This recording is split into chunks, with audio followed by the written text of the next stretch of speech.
Y'all hear me, family? Can y'all hear me? Can y'all hear me? Come in, family. Can you hear me? Check, mic, check, 1, 2. Mic, check, 1, 2, 1, 2. Y'all hear me? Y'all hear me, family? All right, we coming back. We in the building. Yeah, they try to, they try to do some janky stuff sometime, man. But we in the building. Hear me, family? All right, we coming back. Right, all right, all right, all right. We're gonna let some folks come on into the building real quick. I'm gonna do some real quick house cleaning. Make some people come on into the building and we're gonna rock out.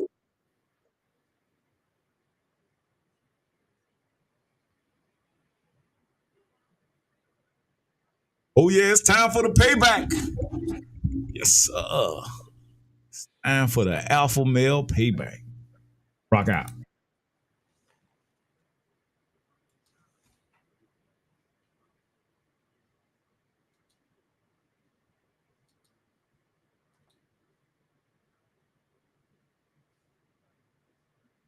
Woo! Yes, sir.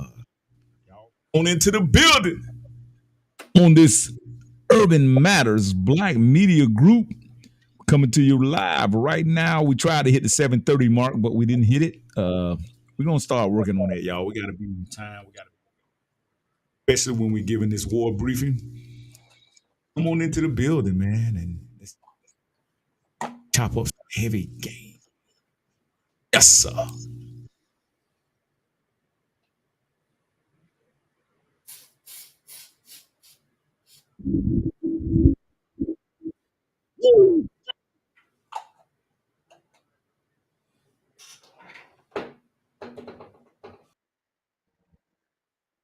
Run it.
Yes, sir. All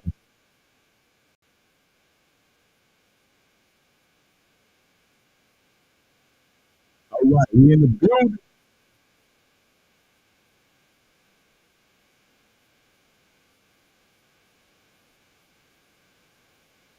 All right, all right, all right, all right.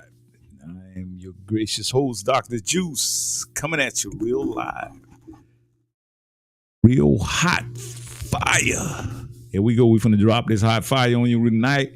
We dropped it on you this morning. We got to drop some more on you tonight.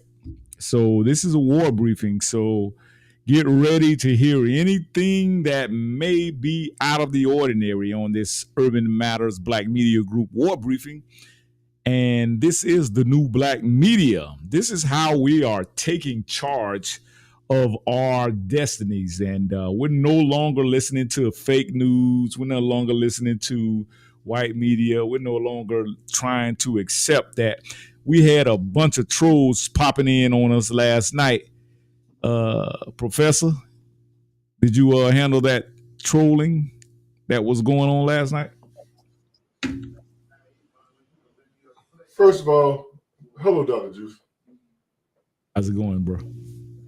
Man, let me tell you, I listen to you. As a professor, of course, we have to always make assessments of our students and give them feedback on, their educational progress, All right. Yes, sir.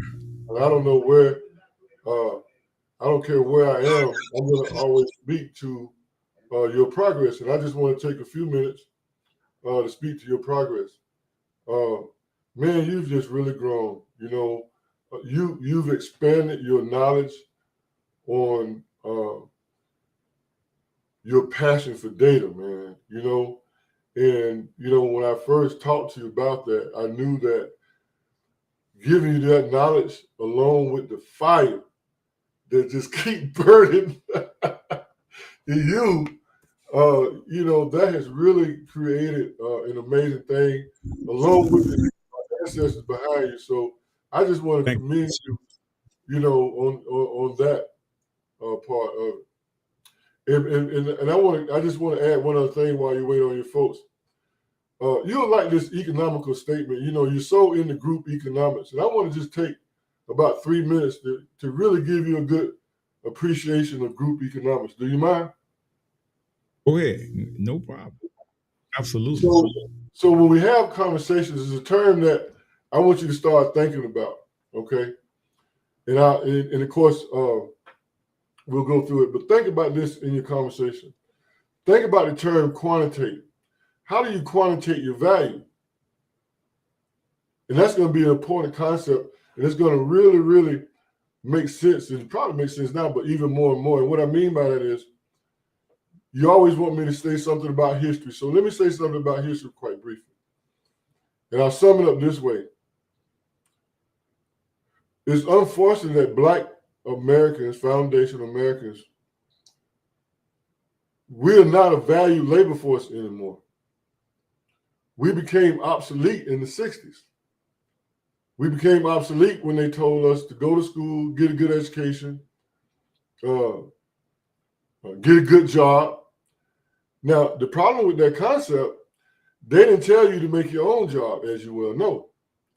So today, Black people are finding out they got these master's degrees, PhDs, all this education, and they can't get a job. But let me show you how I quantitate at this point in my in the business. How many hours would you think? How many hours would you say, real briefly, that I put into Urban Matter Live, Dr. Jew? Just roughly, you ain't got to, right off the top of your head, how many hours in terms of, Voss computer system supporting you? Just give it. No, I know countless, but don't, I'm not going to accuse you of being your audience. Just give me a number and be fair about it. Just give me a fair, I'm talking about it because listen, hold on before you do that. In my world, I do what we call, here's another quantitative term, billable hours. See, a lot of people go around and say, oh, I'm a consultant, but the key to consulting is how many hours did you actually bill an invoice? All right, you measure man hours. You've heard all those terms. So having said that, give me just a rough number of, and just think for a minute of my time. Give me a number, Dr. Juice. Here, Sorry? I need a calculator. Damn, that many hours. I appreciate that. I appreciate that. I'm working on it, calculating. At 365 days in a year, I would say roughly 2,000 hours 2,000 hours per year. per year. All right, so I'm just gonna give you a little calculation. So of those 2,000 years, I'll say 30% of the time I was bullshitting. So what's 60% of that? Let's see.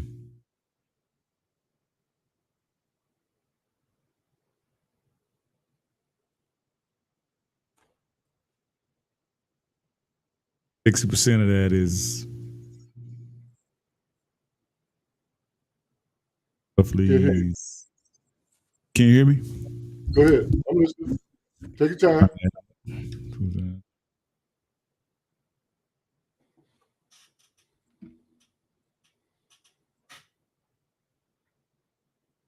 60% of that's around probably a little over 1,700.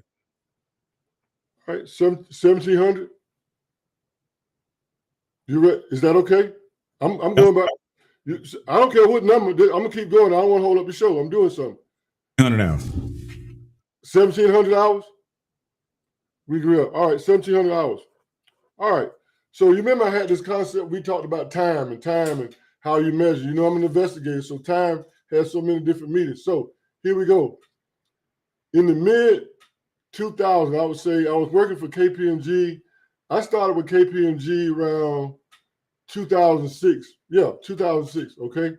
And at that time, well, first of all, for your audience, I don't think you know KPMG, right? Right. Well, let me just say KPMG is the fourth largest consulting firm in the world, international. I'll leave it at that. So at that time, KPMG, if they sent me to Urban Matter Live, right, as a consultant with all the things that I've done, we won't go into that. But the time that I spent, at that time they were billing me out at $500 an hour. So here's the formula. So all the 2,000 hours that I've engaged Urban Matter Live, I gave you 30% for bullshit. So now we're down to 1,700. So what's 500 times 1,700, Doctor? Just do that for me. I want to write that down. Go ahead. I can't hear you. 11,005. How much again? 500 times 1,700. What's that number, sir? 11,500. No. Okay, let me do the math again. You said 17. Yeah, let me be clear. I'm sorry. I don't want to confuse you. 1,700 man hours you gave me. Right. Times $500 an hour, bro. That man. Oh, okay. Okay, that's 850,000. All right, there you go. That's the number I was looking for. All right, 850,000. So let's tell that data story one more time, and then I'll let you carry on. So here's that story of that data exercise we went through. If KPMG, if you hired KPMG for me back in 2006, you would have to pay KPMG $500 an hour for my time. Of course, I didn't get that, but still, that's what the master sent me out there for. All right, that's the cotton I was picking. So I'll land my plane by saying that if my time is worth that, which it was, we got the data. That's my contribution to, you know, he was talking about all this teamwork and all this. So I just wanted to, quantitate to you my contribution. So if any of them folks in your neighborhood talk about professor ain't shit, he ain't doing shit and whatever, run that formula by him. Talk to me about it. I'll land my plane, bro. Yeah, Professor. Thank you for that. Definitely, we always appreciate the feedback and the input. Professor was just trying to break down, the mechanics and the numbers behind consulting. We thank him for that, and definitely thank him for that. We're just trying to make sure we're getting our microphone right, y'all. I'm trying to play with it a little bit. I got some real quick I want to share with the family real quick. Here we go. Speaking of economics, Professor, what's your feedback on this? Go on strike, that has global impact. It's not just going to be the Eastern Gulf Coast by any means. This is going to resonate throughout the global supply chain system. And what we're seeing now is everybody is front loading their cargo, getting it out. And the reason we know that is you just got to look at freight rates. This is the Drewry World Index showing ocean shipping. Now, this is their composite world index, and it has taken $1,000 nosedive over the past few days. Look over at their rates for around the world. We see similar, the Shanghai to New York, Genoa, Los Angeles, Rotterdam, all. What we're looking at, family, right here, we're looking at the Eastern Coast shipping lanes and the shipping volume coming into the Eastern Coast. They call them, these numbers come from your midshipmen. I know you guys probably got a lot of family members that work on the docks, but they're getting ready to prepare for a strike because they don't like these numbers. And just let's go back to the pandemic. You remember that containers and whatnot were on strike. A lot of these companies that were supplying the containers that come in on the shipping vessels, and we had a whole clusterfuck of shipping disruptions. And this stuff is starting to trickle again down, and the employees and the workers are about to go on strike. So their unions is organizing and they're about to go on strike. And you know what that spells for you, right? Here we go. Falling precipitously. This is an indication that we've seen a lot of cargo coming up here in front of the potential. Oh man, I don't know what happened. Drewry World Index showing ocean shipping. Now, this is their composite world index, and it has taken $1,000 nosedive over the past few days. Look over at their rates for around the world. We see similar, the Shanghai to New York, Genoa, shutdown of the East and Gulf Coast because of a looming strike. This is on the Gulf and the East Coast. They're about to shut down. And this one over at FreightWaves, Stuart Chills, could East Coast port strike spread to the West Coast? The ILWU, this is the International Longshore Warehouse Union, has pledged to support the ILA in a contract fight. If the ILWU goes out on strike along with the ILA, that is disaster for ocean shipping. Let's be clear.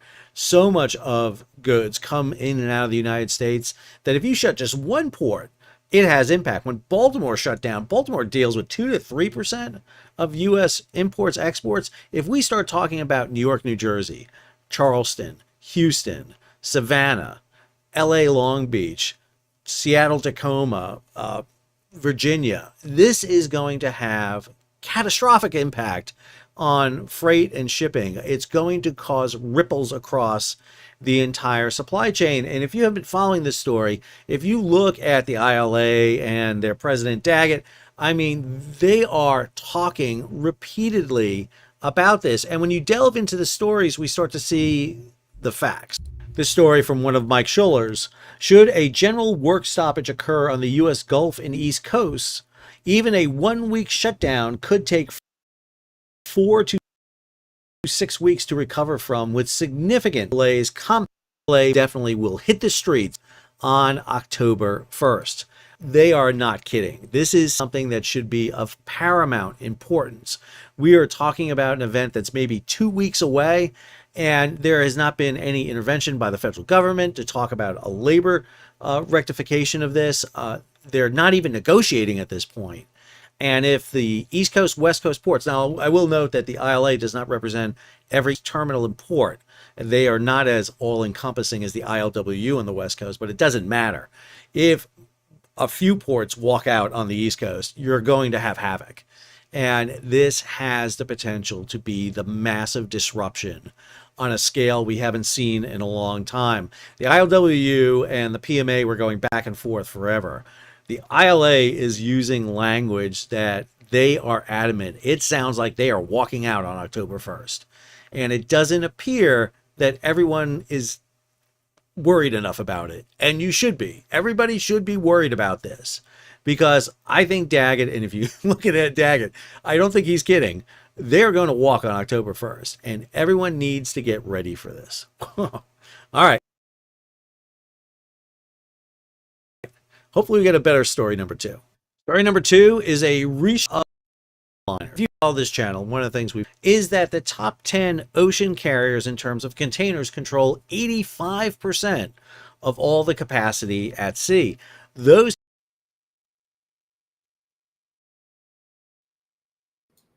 85%, the data. What? If you don't have your own farm. What is my time? Commandment got a plan for this?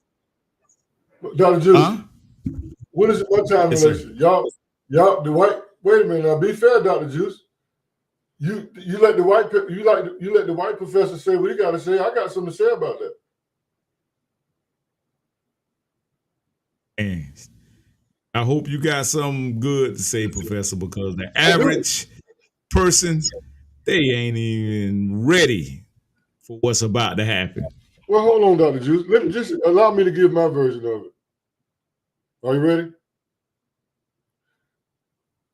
I'm gonna share with you. You know, a lot of times we don't expose each other to what we do. As you well know, I'll share with you what I'm working on right now as you go through your show. When people see me go back and forth, I'm gonna share my screen. I'm literally working on this, and I haven't published it yet, and I haven't told the world, but I want to give you another version and think about it. And you let me know what you think. As you know, I was just appointed the assistant, not assistant, but the associate. I got to get it right. The associate professor for AI and data analytics. Let me share my screen. I'm gonna give you my lecture. I'm writing this. This is the course that they've hired me to teach in Sweden right now. And you know, I've talked to you about robotics, and let me just say it again. I'm the professor of AI and robotics. So when you look at technology now, think about robotic vessels. Think about autonomous. We ain't just talking about autonomous cars, Dr. Juice. We're talking about autonomous ship. We're talking about, so these are things that, and look, so I'm writing a course in robotics in the pharmaceutical supply chain. So, you know, when you look at this kind of stuff that I'm talking, optimizing decision-making processes, predictive insights for supply chain, machine learning. Why does a machine need to learn? Because it's going to tell the ship what to do. Car drive by itself, ship can drive by itself. You can get robot, all those arms and all this. So I think that the strike is going to be an opportunity to introduce robotic technologies into the pharmaceutical supply chain. I understand what you're saying. I'm teaching that. You know, look at this term. Look what I'm going to be lecturing on. How do you enhance production speed? Well, we know when you think about artificial intelligence, AI, that's artificial intelligence, and it thinks faster than a human. So when you start talking about enhancing production speed in a supply chain, that's pretty deep, because there's a lot of variables from a technology perspective to do that. Now, you're a business owner, right? So yes, what's the biggest cost in a business, Dr. Juice? Biggest cost, and it depends on what business we're talking about. Any business that you got to, that you, except for slavery, but most business got to pay employees. Oh yeah, payroll. Right. So what I'm saying is, don't. So let's say that you're performing a task. I do task analysis. I do process analysis. So in that process, think about this. I'm paying a guy. I'm paying a guy on the dock. How much is I'm paying a guy on the dock, Juice? How much? How much is he making? The load stuff. Or it's probably making about $30 an hour. So how much is that a year? It just depends on how many hours they work. $30 an hour. We ain't not doing deep math today. Just throwing them out there. 50,000, 80,000. I don't care what it is. Give me a number. I say roughly, I would say 60 to 70,000. All right. So, the Chinese are producing robots like you would not believe, and they're getting cheaper. So you're telling me, so I'm gonna put it on you. So if you're spending that a year and you can invest into a robot to do the same job, let's say you got one on the low with the Chinese at $15,000, and now you're able to put, almost $50,000 back in your pocket. What you gonna do, Dr. Juice? That robot, roughly 62.5. Yeah. Yeah. Listen, I'll be 65 this year. I can't wait till I'm able to afford me a robot to chop wood. I'm gonna get me a robot to chop wood. So my point is, I'm lecturing on this and I'm kind of practicing on you right now. So this whole world coming to an end and all of this kind of stuff, we're going through a digital transformation. And yeah, if so you say, well, what about the guy? Oh man, all those people lay off. Well, I keep harping about education, bro. The world is not going to feel sorry for you because you're not educated, because it's too much information. So I just want to share. Look at this term right here: improving efficiency and accuracy. So if those guys on strike, hell, they've been coming to work, getting high on third shift because it's midnight and they think they can get away with it. I got you know how your folk. I got people that's now they talking about people with mental issues. So I'm really not getting efficient product with these people, man. So how can I improve as a business owner? How can I improve my efficiency? How can I take? Look at this. Look what I'm going to be talking about. AI is transforming the pharmaceutical supply chain. So there's three things that I look at, and I'm going to end it right here as a consultant. There's three things. Remember this, Dr. Juice. It's always going to be people, processes, and technology. Those three things that you got to look at to make your organization run efficiently and accuracy. And if you don't handle that, it ain't going to work. I'll rest right there, Dr. Juice. There's your lecture, bro. Well, I'm going to just keep it above 100 for you. I'm going to play the devil's advocate, Professor. I don't think people taking you serious. I don't think they don't understand the repercussions of what you're saying. They don't think they're going to be outsourced as far as their jobs. They don't. I ain't gonna say they don't. I won't say that they don't know, but they don't care. They just want to have a good time. They want to get paid on Fridays and go and turn up and go on vacations, and they don't really care about what you're saying right now. They don't think that they're gonna be victims of what you're saying right now. Can you break down how quick? And I'm talking about the educated class of people. I'm not talking about the street people. I'm talking about the people who are part of the middle class that think they winning. I got a good job. I make about 60, 70 a year. I know my bills equal up to about 50,000 a year, but hey, I'm winning. I can take my check and go and splurge and go on vacation and catch flights and go on cruises and buy Gucci and Prada. And, this stuff don't concern them, man. How can you get through to them, Professor? How can you break this down to them? They don't. I mean, I hate to be the bearer of retarded news, but that's just what it is, my dude. So I'm going to give you I'm going to give you an explanation. How can you get them to take it serious? Well, I'll try to make it in simple terms. A lot of times, as a child, imagine this: you never would believe that stove was hot until you touched it. You never would believe it.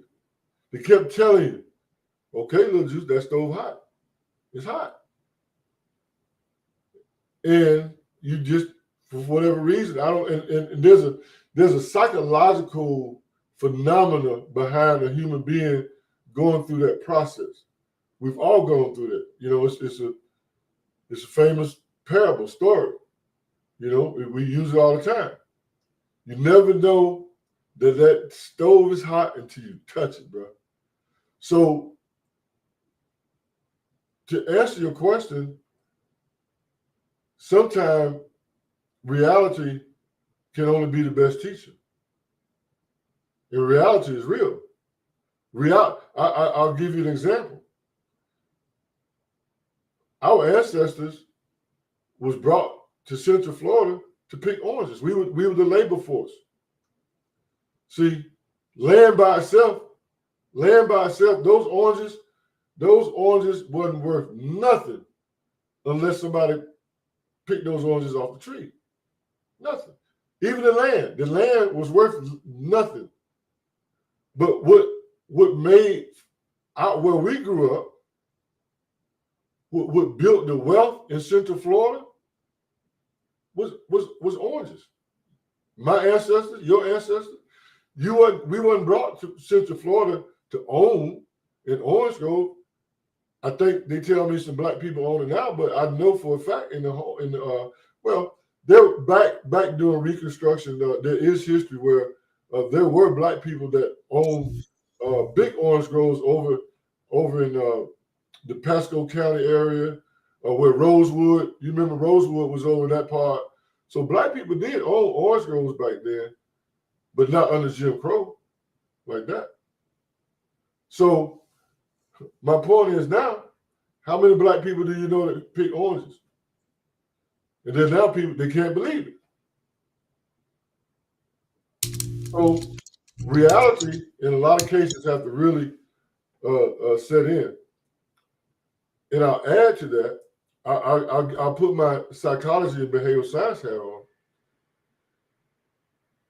You must remember the process. A lot of times we wasn't aware. We're looking back now. We're supposed to be more intelligent. You talk about these educated people. So from my perspective, we need to look. We need to look back and analyze and synthesize and theorize on the past to understand. For instance, but my question, Professor, listen to what I'm saying. I'm trying to tell you, but go ahead. They're not. I mean, they can't understand the rhetoric that you are. You have to break it down into their basic terms. What signs and symbols will they be able to acknowledge to get them to see that the time is now? They don't have much time left. They have to transition and transform now. And how can they transform? Like, how do they take what you're saying and turn it into money making ideas? Well, you got to change. First of all, you got to look at what behaviors are producing you anything. And what I mean by that is, they say Kamala got it all figured out for them. They don't have to do any thinking. Kamala and Kamami and Jim Crow Joe gonna work it out for them. Well, you got to understand the Pavlov's dog theory. I'm sure you're familiar with that. You know, the Pavlov dog, and I know you said, "Oh, Professor, you talking over here," but let me just break it down. Pavlov dog was about that dog that they conducted research, and they had a bell. That's the theory of conditioning. And every time they would ring the bell, the dog would slob at the mouth, and he would go eat the food. Simple experiment. Then they proceeded to do another test where, after they've conditioned the dog to slob at the mouth and eat the food, they took the food away. And the dog still went through the whole behavioral process of slobbing at the mouth, of being hungry. But in this case, the food wasn't there. So it was that theory that people have used to do a lot of things, but more especially enslave us. You got to understand, part of this is a conditioning. So you got to be aware. The first step is that you got to be aware that you've been conditioned. You got to be aware that here's a part of conditioning.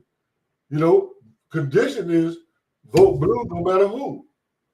Vote no matter. So you've been programmed and you've been conditioned not to question. And see, it goes back to religion. I'll always stand on that, because you don't supposed to question anything. You just supposed to believe. That don't don't just stay in church. That becomes a lifestyle. You know what I'm saying? That, when I keep harping about critical thinking. And to me, the only thing that would get one to critical think is to be in an adverse condition. Now, it's unfortunate. I heard you ask about the black man that was running for governor. Mike Robinson? I heard you talk about Mike Robinson, right? I know, right? See, here's the thing about Mike Robinson. Now, watch this. We're going back to data. See, you got to be careful about your digital footprint. Don't go away.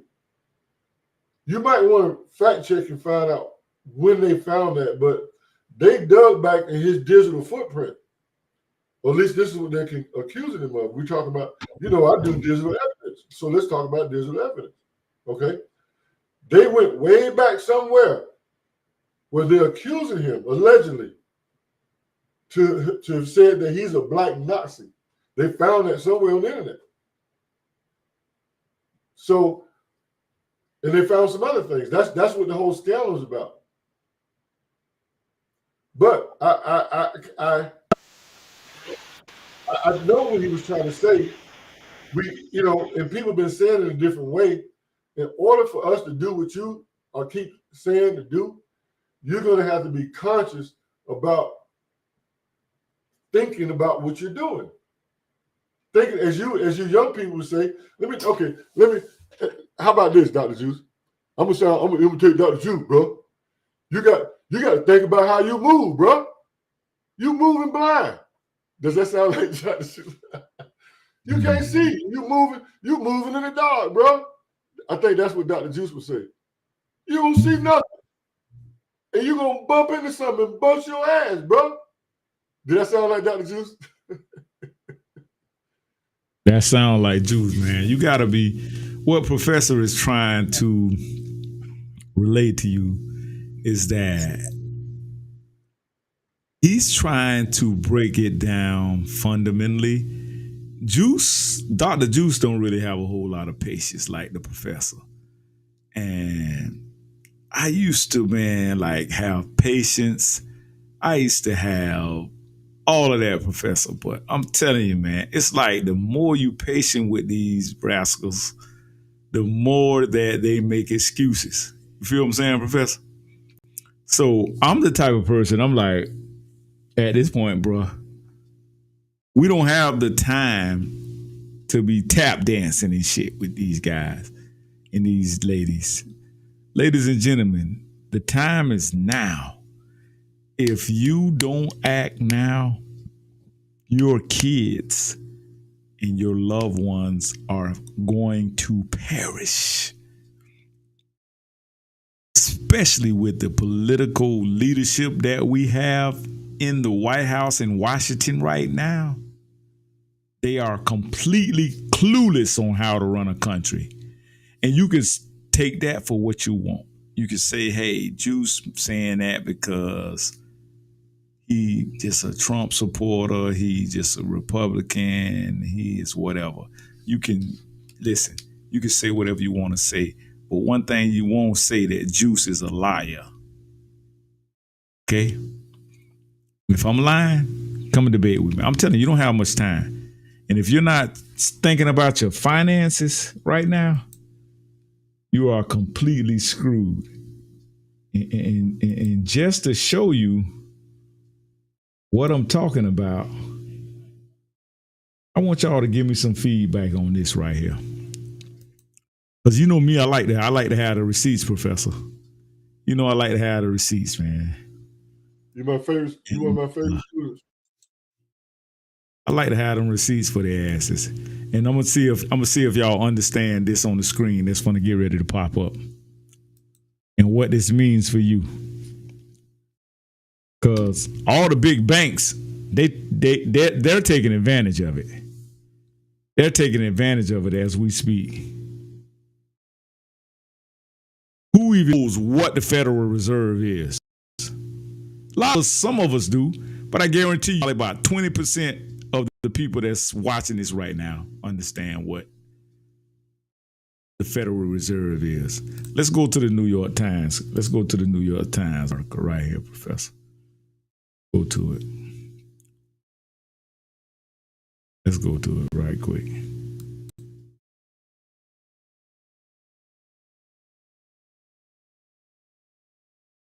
We're going to go to the New York Times right here.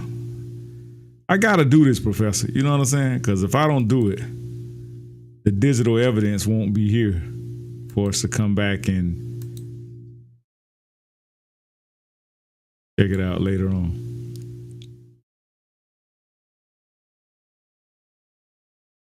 Okay. The Fed makes a large rate cut forecast, more to come. So let's see if we can get this other garbage off. I hate when they do this. They want you to subscribe, but I ain't subscribing. Fed officials kicked off rate cuts with a 0.5 point reduction, confident that the inflation is cooling and eager to keep the job market strong.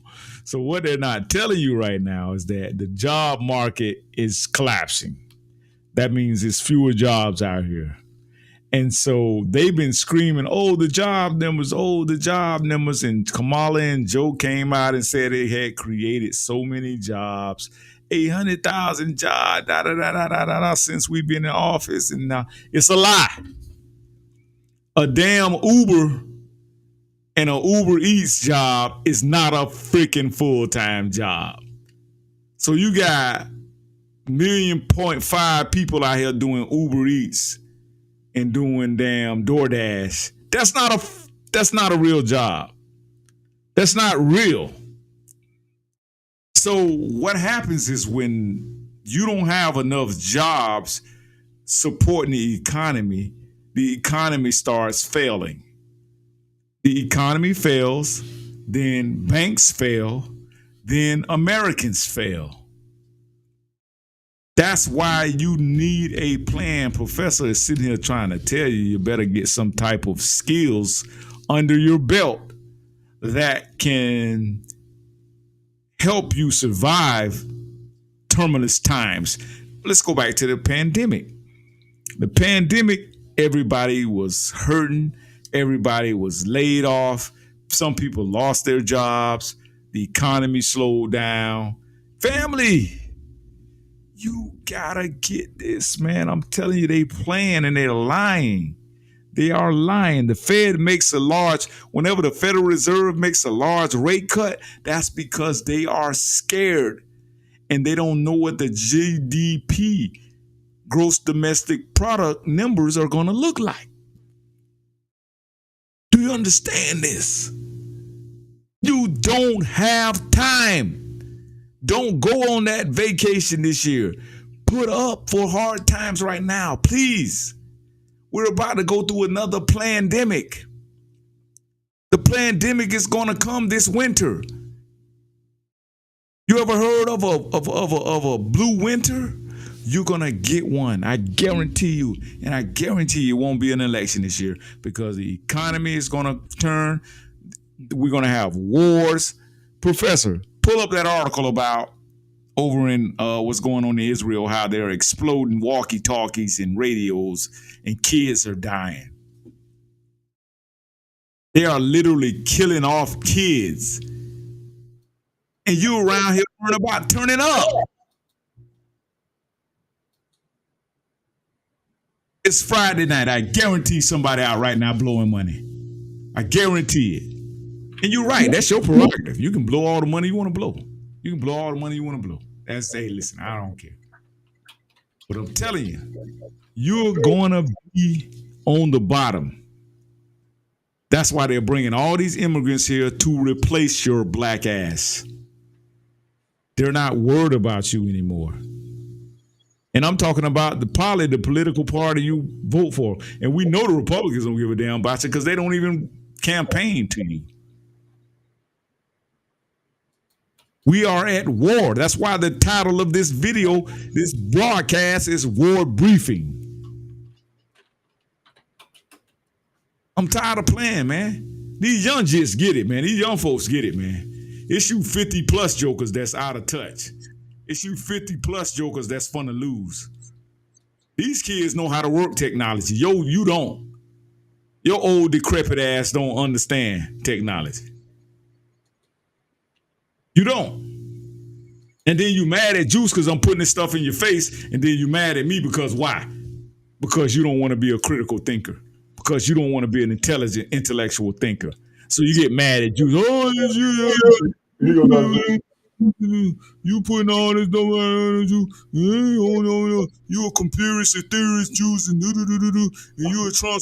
No, you just a loser. That's what you are. You just a loser. And I hate to be the bearer of bad news. I hate to be the messenger, man. Look at this. Devices, wireless devices are exploding. 450 people injured. Probably will die, most likely. How you don't know this same type of technology with these bombs in it are coming over here to America? You under attack. You're under attack. And you don't even care. Your kids are doomed. Your family is doomed. And you're going to drag my family down with you. You're a loser. I'm sorry to be the one to tell you this. You're a loser. How you going to protect your family? Y'all always talking about old Trump and MAGA and da. Man, do y'all know the type of artillery these folks got?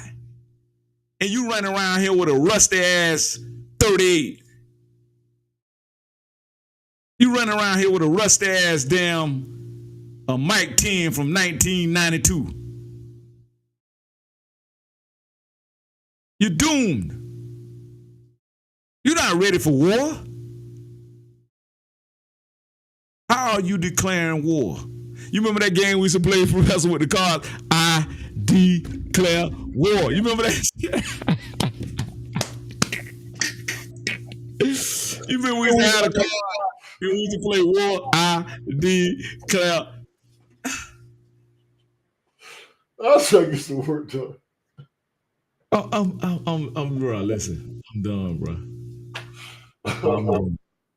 And they gonna be mad at me while they be like, oh, those Jews involved, them niggas be on that, They be on there with all that. Man, don't nobody care about your emotions, bro. That's why you losing, because you too emotionally unstable. Oh. Don't get me wrong. All of us got some weakness. Come on, bro. It's time to take accountability. This is gonna be a short program tonight, Professor. Go on, get in what you got to get in. I got a long day. I got to go to a funeral. One of my 19-year-old cousins just passed away. They don't even know why she died. I got to go to a funeral and bury my 19-year-old cousin. You know, you just there are people you talking about, Juice, and I bear your frustration. But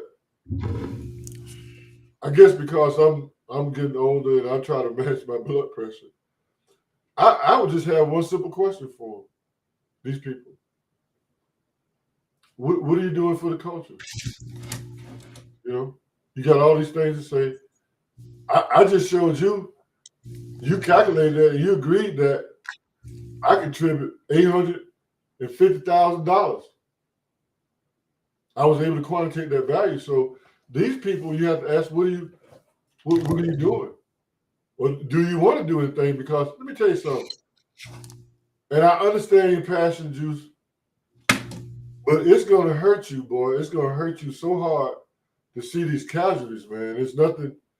I mean, when I look at what the government is doing, you know, I got my hands on a lot of things.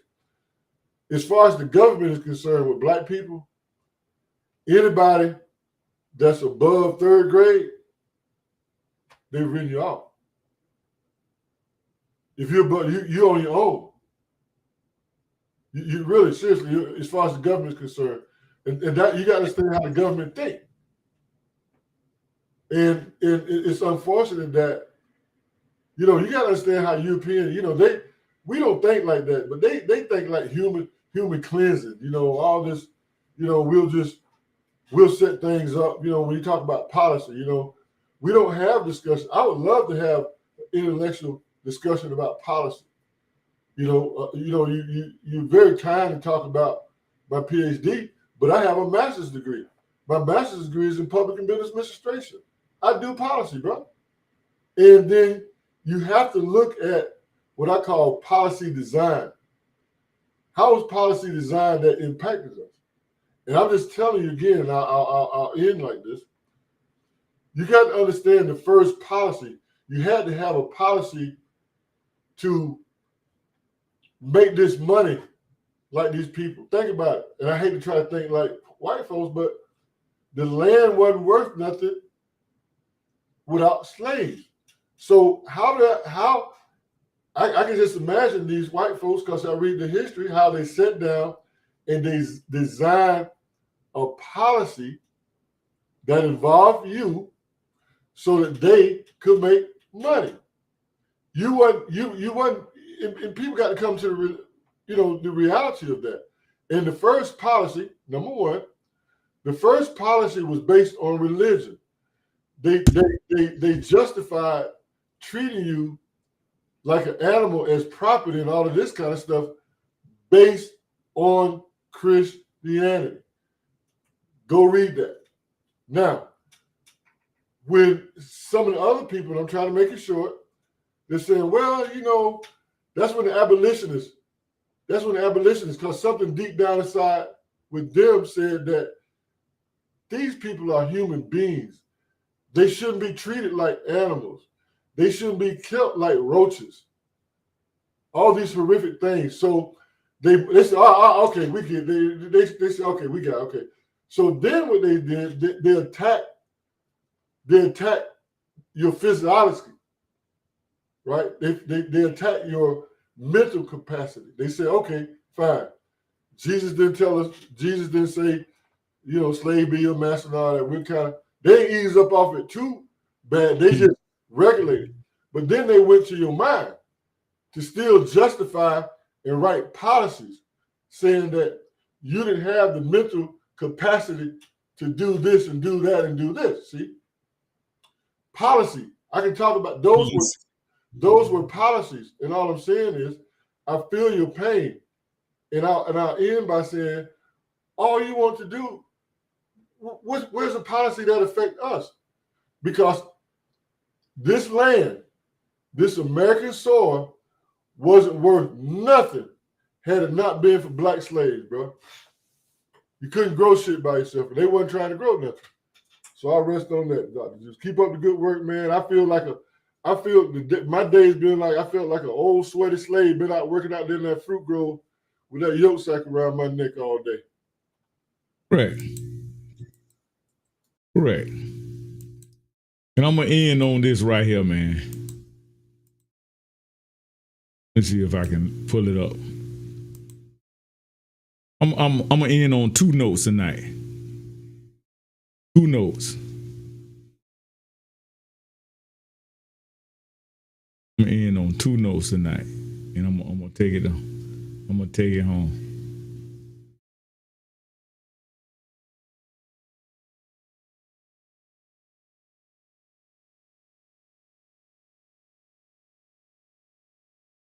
Block me tonight. That's okay. They blocking me tonight. Let's see if we can pull this one up right here. Daily Mail. There we go. Okay. Don't let me do that one either. Let's try this one right here. Try this one right here.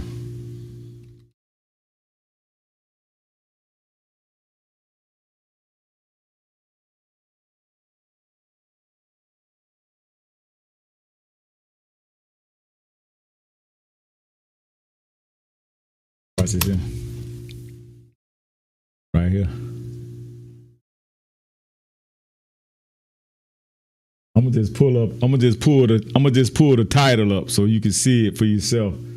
So I ain't gotta like keep playing with y'all. Now y'all remember last week in California, the Reparations Committee of California, they tried to introduce a bill for reparations for Foundation of Black Americans, right? And so Governor Newsom, now this Kamala Harris's district. Her and Governor Newsom were buddy buddies, and they worked together. Kamala was the state attorney or the U.S. attorney for Los Angeles, and Governor Newsom was the mayor for Los Angeles. So they got a really good relationship. And Governor Newsom is butthurt right now because he thought that him being a white male was going to surpass Kamala going up for president of the United States. And so a lot of people was throwing Governor Newsom's name in the hat. So he butthurt about Kamala. They selected Kamala over him. So they kind of fell out a little bit. But last week, Governor Newsom threatened to veto, and a lot of the Black Caucus of California, the NAACP and all of them, had an opportunity to put a bill on the floor that would help California residents of foundational Black Americans, American descendants of slaves, be able to qualify for reparations. I'm talking about thousands and thousands, millions of dollars. And Governor Newsom started acting all janky about it. So the Black Caucus, they didn't let the bill, the NAACP, they didn't let the bill come to the floor. They literally shot the bill down. The Black people did this. The Black Democrats did this, not the Republicans. And the Republican senator, he tried to implement the bill. But they didn't want to let him implement the bill. You know what I'm saying? And so let's take a look at what Governor Newsom was up to this week after he threatened these Black. I'm not going to even say he threatened them. That's just how they made the scenario look. But check this article out right here.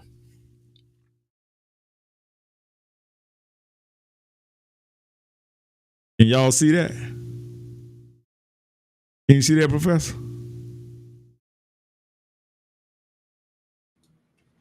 Yep. He signed this bill today. He signed this bill today for the Holocaust victims, the Jewish anti-Semitic Holocaust victims. Now let's keep it at 100. The Holocaust didn't even happen in America, nor was it inflicted by America. Why do we keep having to pay Holocaust genocide victims, and then they're over there in Israel right now committing genocide on to the Palestinians and all of the other religious Muslims? But the same thing they trying to get reparations for, they inflicting on another group or subculture. And he just kicked us out and said, okay, well, I'm going to sign this with him. Go look it up. It passed today. The JPAC. There they go. Jewish Public Affairs. There it go. And you going to go vote for more of this? And let's keep it a buck 100. Kamala, old man, he Jewish. He's a rich Jewish guy with all types of money. I think they say he's a 70% owner in Sirius Radio. Everybody got Sirius Radio in their cars. Go read it. Read it for yourself. Facts matter, man. We dropping hot facts over here. We dropping hot facts. We don't play. They just turned down a reparation bill for us, and then they turn right around and sign this bill for them, and they're not even from America. Look at them. Do that dude right there look like you? Professor, that dude right there look like you? Well, you know, everybody got this term. I identify as a rich white Jewish person. I just don't have the money. There you go. And I'm not hating on them. I'm not being anti-Semitic. I'm not trying to tell you to hate anybody. But come on, man. Enough is enough, man. No, you know what? And my Jewish friends, they just shake their head, bro. I got several Jewish friends, but guess what? I bet them Jewish friends ain't finna say, "Oh no, Jews, you right. Y'all need to come get some of this, and we'll help y'all here. We'll hand some of this over to y'all. Here y'all go." Well, but you know what, dudes? Well, hold on, man. You got to be fair to the Jewish community. And what, you remember some time ago, I showed you that Jewish community in New York. They had their own ambulance. They even had a service where they went. You know, they some go-getters. They some go. I'm not knocking it. I'm not knocking the hustle, but I'm just trying to say, how we gonna come up? How are we going to come up? That's a damn good model. Country. That's a good model. I mean, that video, and then you know, in the interview, when he asked the Jewish guy, he said, "You're doing all of this for your community. How do you pay for it?" He said, How do you afford it? How do you afford it? He said, the community pays for it. How the hell are you gonna be mad at that? Can't be mad. Because we taking our money and we sending it over to Jamaica. We giving it to Carnival Cruise Line. We giving it to Louis Vuitton. We giving it to Tommy Hilfiger. And Tommy Hilfiger say he don't even like our black ass. We giving it to damn Dillard's. We giving it to damn Beach Week. We giving it to damn Tom Joyner. We giving it to damn... I can go on and on where you waste your money at. We giving it to flights here, flights there. Yeah, you making everybody else rich, but them people, look, the man I saw with the man car, he couldn't bring. You know, we got the car. I don't know how much it costs to have your car unlocked. They tell me $200 if you got to call AAA if you lock your keys in the car, right? The Jewish community, the man called. He called the Jewish network that they had. They dispatched, and guess what? Yeah. The man. Then he said, well. He asked the young boy, he said, well, you haven't been working in the unit long. He said, how did you learn to do this? He said, we teach each other. We teach each other. You sure said it. What? I'm not mad at him one bit. And like I say, we getting exactly what we deserve, Professor, because we finna go out, come in the next, 5 months, and we finna go vote for the same subjugation and the same damn lawlessness and the same damn, what's the word I'm looking for? It's like they just deny us and they just look over us and we finna go. So when you and you don't have man, I gotta argue with you on that. Hold on. I just watched Sheriff Grady Judge. Okay, we kind of talked about that, but let me just kind of spit this out for a minute now.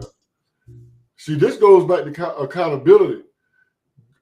Sheriff Judge said himself, he rounded up 144 gang members. Right. Okay. And so he also said, they were asking him, well, why do you think they like that? Sheriff Judge himself said, the mom and daddy like that.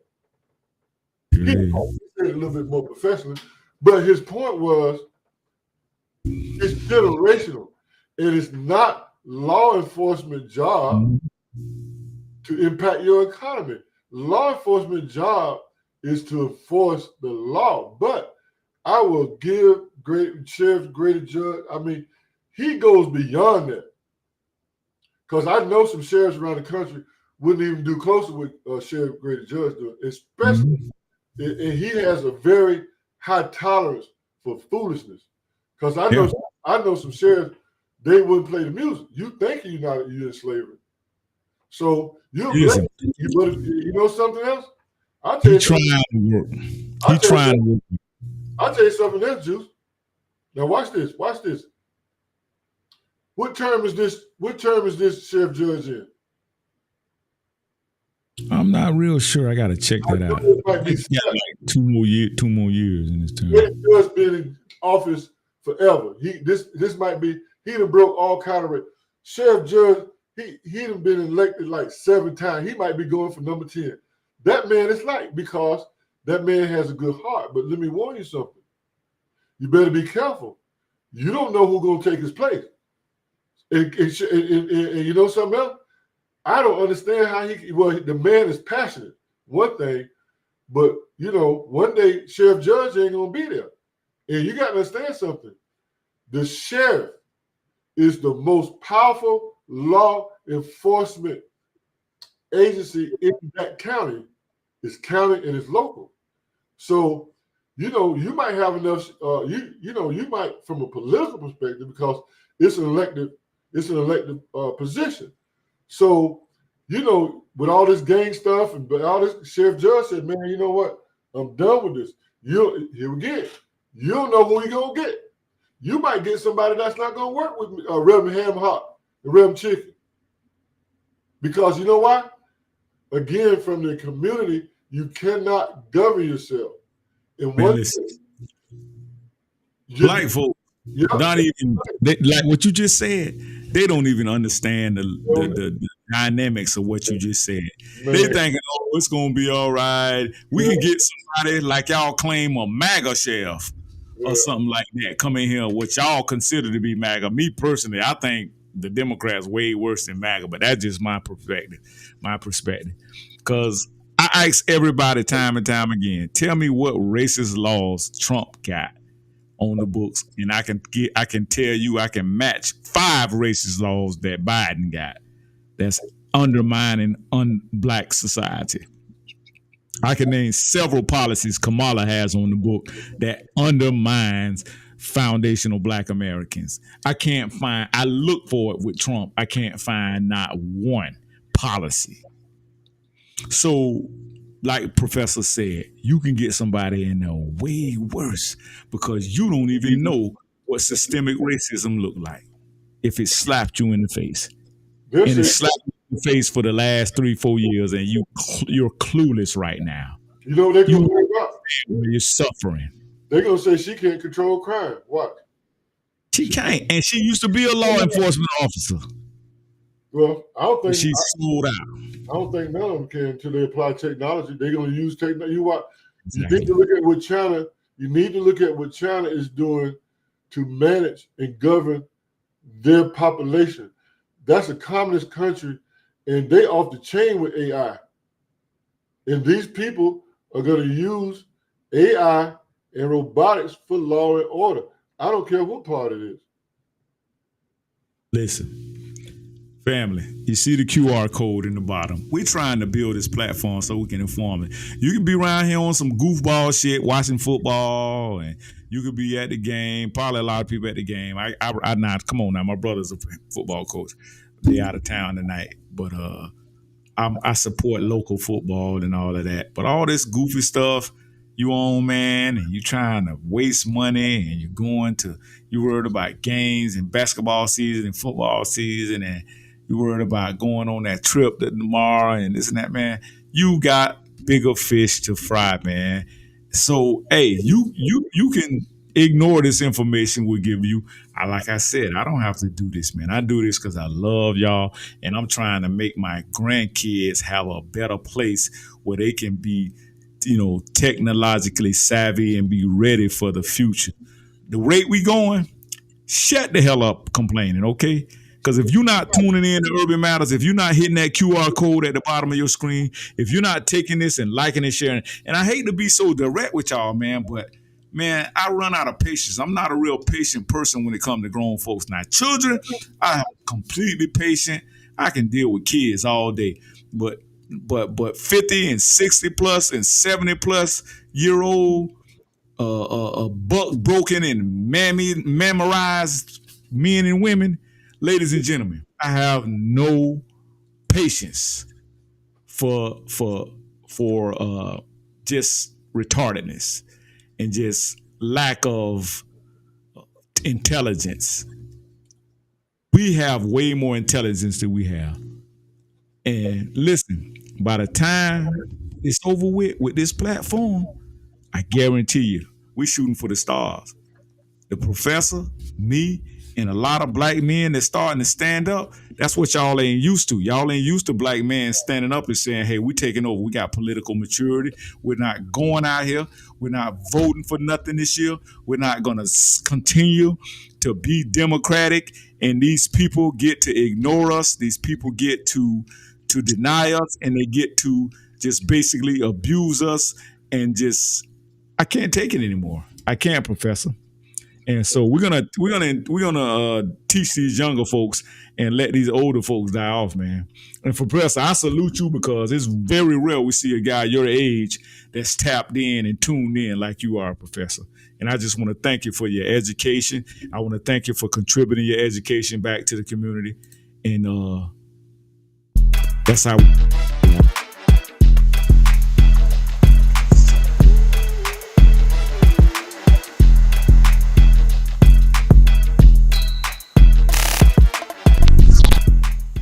Make sure you hit the QR code at the bottom and tap in with us, man. And so let me get y'all this real quick. You can also go to the Cash App right here at the bottom of your screen. C. Johnson BP. Yes, sir. Black Group Economics. That's what we're doing.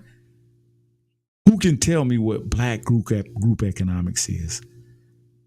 Come on, family. Let's get with it, man.